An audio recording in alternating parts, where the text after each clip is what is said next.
Bienvenidos a otro episodio de Biografías en Ciencia Curiosa.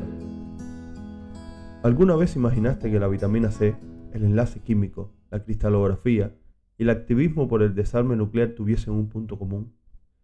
Sorprendentemente para muchos, la respuesta es que sí, tienen un punto en común, ya que Linus Pauling fue un pionero en estos y otros campos de la ciencia.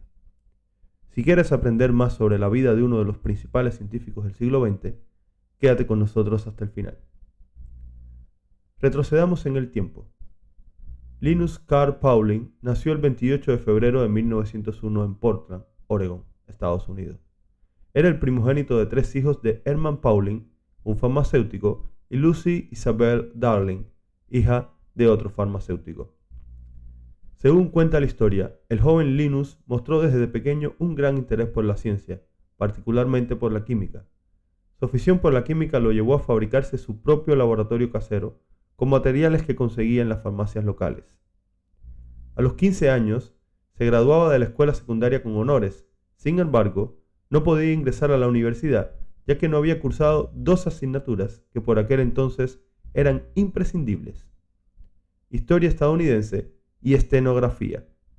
Escucharon bien, estenografía. ¿Saben qué se impartía en esta asignatura? Me encantaría leerlos en los comentarios. Al no poder acceder a la universidad de modo directo, Pauling decidió comenzar a trabajar en tanto lograba completar estas materias. Según cuenta la historia, el joven Linus realizó trabajos tan disímiles como el de repartidor de leche o fotógrafo.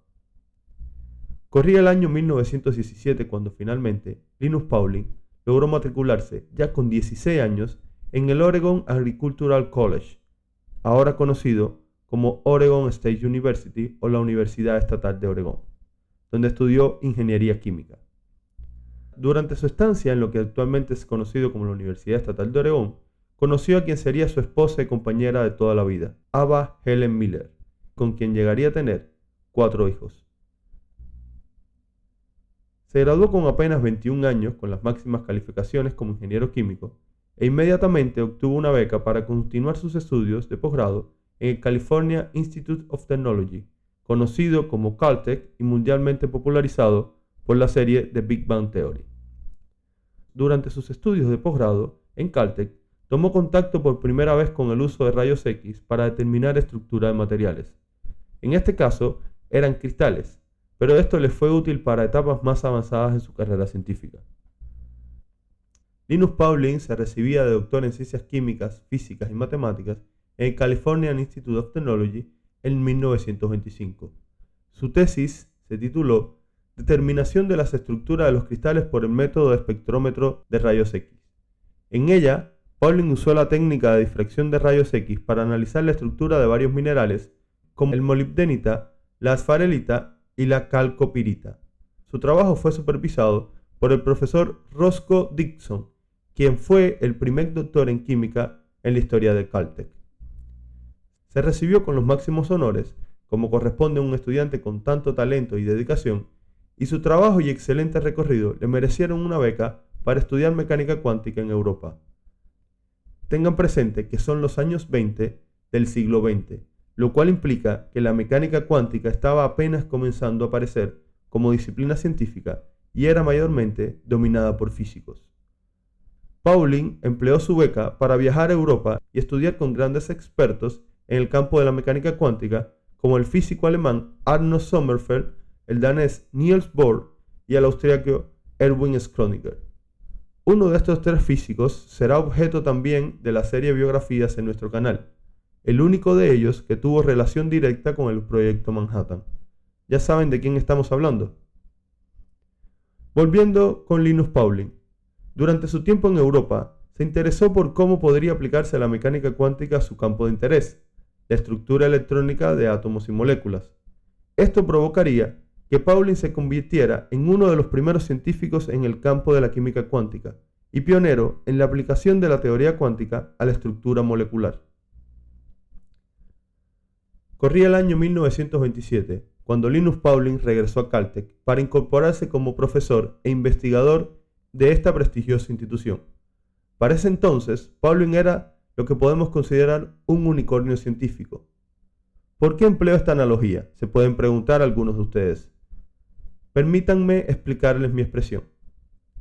Pauling en ese entonces contaba con apenas 26 años de edad y ya se incorporaba a una de las instituciones líderes de Estados Unidos, contando a tan joven edad con una formación práctica y teórica única. Recuerden que era de formación ingeniero químico y que sus estudios de doctorado habían sido en la aplicación de rayos X para la determinación de estructuras cristalinas, pero a su vez había recibido de las mentes más brillantes del momento una preparación teórica extraordinaria en la mecánica cuántica. Esta mezcla de preparación en la ciencia era poco habitual y aún en nuestros días sigue siendo algo reservado para algunos escogidos. Volviendo con los inicios de la carrera científica de Pauling en el Caltech, a su ingreso como investigador en la institución, se dedicó al análisis de la estructura química. Para esto, empleaba la difracción de rayos X, con lo cual podía determinar la estructura tridimensional de los átomos en diferentes minerales. Su conocimiento de la mecánica cuántica lo llevaría a interpretar de forma única los resultados de estos experimentos de difracción, permitiéndole describir el enlace químico. Su entendimiento de la física y la química le permitió postular conceptos tan innovadores como la electronegatividad y la existencia de orbitales químicos. Durante estos primeros años de su fructífera carrera científica, Pauling desarrolló la mayor parte de su trabajo que lo llevaría a ser premiado con el Premio Nobel y escribir su obra más famosa, el libro titulado La naturaleza del enlace químico, que fuese publicado en 1939 y es, hasta la fecha, considerado uno de los textos más influyentes en la historia de la química moderna. Para la década del 40 del pasado siglo, cuando la Segunda Guerra Mundial había estallado y la Armada nazi amenazaba con invadir toda Europa e incluso extender su poder bélico a otras partes del mundo, se desató la primera gran carrera nuclear de la historia. Sin embargo, curioso, Linus Pauling, quien pudiésemos considerar sin lugar a dudas una de las mentes jóvenes más brillantes de su tiempo y uno de los principales químicos de Estados Unidos, no participó del proyecto Manhattan. A esta altura no podemos dejar de preguntarnos por qué, ¿cierto? Por cierto, tenemos un video reciente sobre el proyecto Manhattan en nuestro canal. Vayan a verlo al final de este video, que realmente nos ayuda a crecer. La ausencia de Pauling en el proyecto Manhattan se debe principalmente a diferencias personales con Oppenheimer. No vamos a tratar los motivos en este video, pero sí es importante resaltar que en sus primeros años como investigador de Caltech, Oppenheimer y Pauling tenían una gran relación. Sin embargo, en pocos años todo se fue al traste, algo que por cierto era común con Oppenheimer, ya que muchos científicos de la época lo consideraban arrogante y poco profesional. Por cierto, si bien Pauling fue siempre considerado un pacifista, su ausencia del proyecto Manhattan no tiene nada que ver con eso. La idea del pacifismo de Pauling siendo la principal razón para no participar del principal proyecto científico de la Segunda Guerra Mundial queda descartada, ya que durante ese periodo convulso de la historia colaboró con otros proyectos militares de la Armada Yankee, como por ejemplo el desarrollo de explosivos, detectores de gases y concentradores de oxígeno para submarinos y avión. Cabe destacar que Pauling siempre tuvo reservas sobre el uso de las ciencias nucleares con fines bélicos, y esto no hizo más que exacerbarse luego del uso de las bombas atómicas sobre Hiroshima y Nagasaki. Esto provocó que Pauling, quien para entonces contaba con 44 años de edad, se convirtiera en un activista por la paz y uno de los principales opositores de la carrera nuclear que se generó con la Unión Soviética durante la oscura Guerra Fría. Pauling nunca abandonó sus trabajos en la química, pero como era de esperar, de alguien con su versatilidad, comenzó a desarrollar un enorme interés por otras áreas de la ciencia. Es considerado uno de los principales impulsores de la cristalografía de biomoléculas, llegando a trabajar en las estructuras de las moléculas biológicas como las proteínas y los ácidos nucleicos. En 1951, junto con Robert Corey y Herman Branson, publicó un artículo donde proponía por primera vez dos tipos de estructuras secundarias para la proteína, la estructura conocida como alfa hélice y las láminas beta.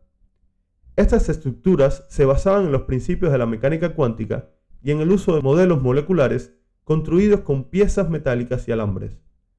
Pauling y sus colaboradores predijeron correctamente las características geométricas y los ángulos de torsión de estas estructuras, así como las posiciones de los enlaces de hidrógenos que la estabilizan. fue el primer científico en proponer una estructura helicoidal para el ADN.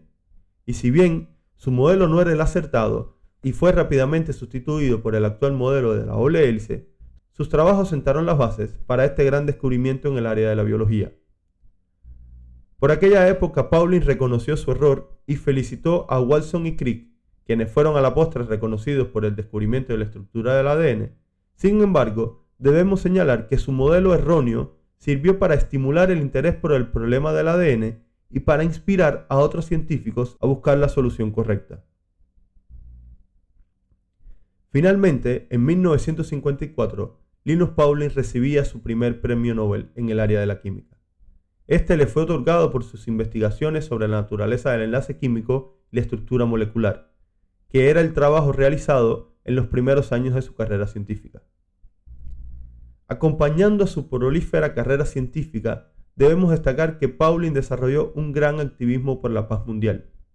Durante los años de la posguerra, como ya hemos dicho, Pauling encabezó varias campañas para detener las pruebas nucleares atmosféricas, las cuales, según su opinión, causaban daños enormes al medio ambiente y a la salud humana.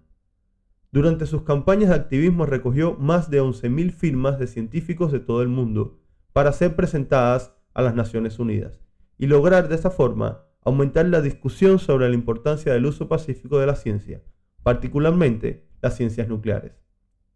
Por su activismo, recibiría el Premio Nobel de la Paz en 1962, apenas 8 años después de haber recibido su primer premio Nobel.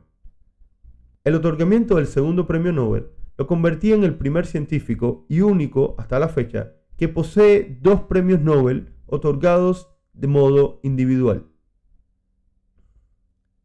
Los logros científicos de Pauling hasta la fecha eran incuestionables, y ya con 61 años parecía que su incursión en diferentes campos de la ciencia había terminado, pero nada más alejado de la realidad.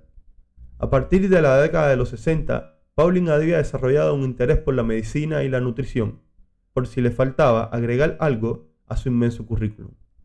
Pauling fue el primero en proponer el consumo diario de altas dosis de vitamina C y otros suplementos dietarios para prevenir y tratar diversas enfermedades, como el resfriado común, el cáncer o el SIDA. Sus ideas no fueron aceptadas por la comunidad científica y fueron criticadas por carecer de evidencia y rigor. Sin embargo, Pauling mantuvo su postura hasta el final de sus días y publicó varios libros y artículos sobre el tema.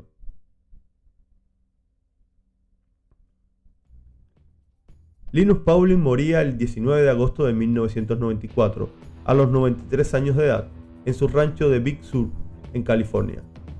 Dejó tras sí un legado impresionante de más de 1.200 publicaciones y libros, de los cuales unos 850 trataban sobre temas científicos. Fue uno de los científicos más importantes y versátiles del siglo XX, y también hemos de decir, más olvidados por la comunidad no científica. Me gustaría conocer cuántos sabían sobre la vida de Linus Pauling antes de ver este video. Antes de despedirnos y decirles que estudia la estenografía, ¿se acuerdan? Una de las 2 materias que había impedido el ingreso inmediato de nuestro científico del día a la universidad. Les queremos agradecer desde Ciencia Curiosa por ver nuestros videos y nos gustaría pedirles que nos apoyen dejándonos un like, un comentario para conocer su opinión y por supuesto, si te interesa formar parte de nuestra comunidad, no dudes en suscribirte y hacer sonar la campanita. Bien, ¿qué es la estenografía? La estenografía es un sistema de escritura rápido que consiste en usar signos y abreviaturas para transcribir un discurso o una melodía a la misma velocidad a la que se emiten los sonidos. La estenografía se usa principalmente para tomar notas, registrar actas, hacer reportajes o escribir con clave secreta. Por hoy nos despedimos. Esperamos encontrarnos en un próximo video de Ciencia Curiosa. Mientras tanto, tengan un lindo día y sean curiosos.